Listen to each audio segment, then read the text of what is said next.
Hey, how's it going, guys? MrBossFTW here, and in today's Grand Theft Auto 5 video, I'm going to be talking to you guys about some of the more secretive and hidden features and changes that were added to Grand Theft Auto Online with the latest patch update 1.31 and the Executives and Other Criminals DLC. So everything that I'm going to be talking about today was either 1, not found on the patch notes, or 2, it was buried so far deep that you would need like a microscope almost to find it. And we're going to be talking about a lot of cool changes today that I think are really awesome for Grand Theft Auto Online. So the first of those awesome changes is the fact that double clutching is now back. That's right, this was something I believe that was removed one patch ago when the Lowriders DLC was added into the game.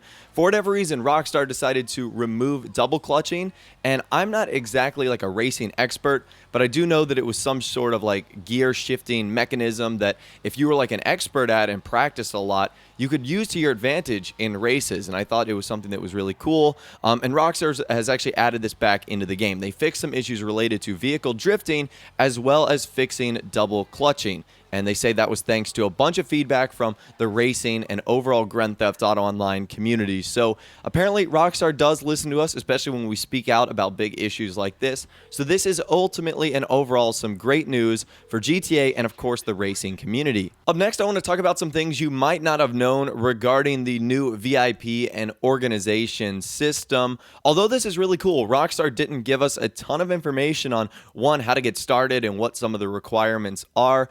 First of all, everything is done through the interaction menu. For me, this took a little bit to figure out because when I opened up my phone, I noticed there was that SecuroServe icon in the bottom right. Whenever I clicked on that, it didn't give me any information. Everything is done through the interaction menu. And basically, in order to get started or in order to become a VIP, you need to have over $1 million in your savings. This is something I actually didn't know, and there was a lot of people tweeting at me saying, hey, why can't I become a VIP? Well, if you look in your bank account, you might need to have a total savings of $1 million before you can actually get started. This is something that Rockstar mentioned, but they didn't like clearly state it as one of the prerequisites when they were advertising the organizations and VIP mode. So once again, you need to have $1 million in order to get that started. But according to FunMW2, there might also be a workaround for that $1 million requirement. And I'm actually going to talk to you guys about that right now. So as you guys know, whenever you complete a job or a mission in Grand Theft Auto Online, you get RP, you get money, and you get job points. Job points are one of those things that are typically ignored because we don't really know the use for them.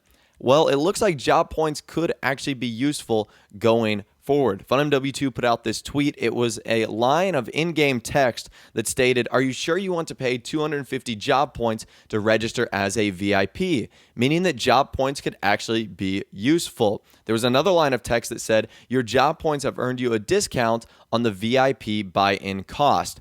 So that's actually pretty cool. So I'm guessing doing more jobs will ultimately get you a discount on becoming a VIP if you don't have the monetary requirements to get in the game. So I really like that because I don't even know what job points are used for. So I'm guessing Rockstar is trying to put them to a pretty good use and giving us discounts and various features on this new VIP and organization system. So I think that's awesome. Bravo on them. That's really cool. I also want to talk to you guys about some of the things you might not have known about the new Galaxy Superyachts. The first of which being a kind of features menu that's built into the interaction menu. I actually didn't even know about this. I stumbled upon it by accident when I think I was trying to like change something on my character. So it's the Yacht Services tab, and under this you can sound your horn, which is actually pretty loud and pretty fun. I recommend you do this just for a good laugh. You can also change the yacht's defense system. By default, this is turned off. So if you think you're safe on your yacht and you haven't opened up this menu, you are not. You have to turn it on, otherwise it's not going to work. You can also change up a few things like who has access to the yacht and who can use the vehicles. So this is definitely a very useful menu. Once again, I didn't even know this existed until like earlier today. So once again, you do want to change and tinker with those settings. And also, if you go inside of the yacht on the first level where the bar is, and you head to the left where all the rooms are, you'll notice that in each one of these rooms, there are different weapons. So if you've never been down here or never been into the rooms, I know there's a lot to do on the yachts, so there might be some people that haven't traveled down here. There are a bunch of weapons that you can actually collect. And for me, these weapons spawn in here like every time I enter this room.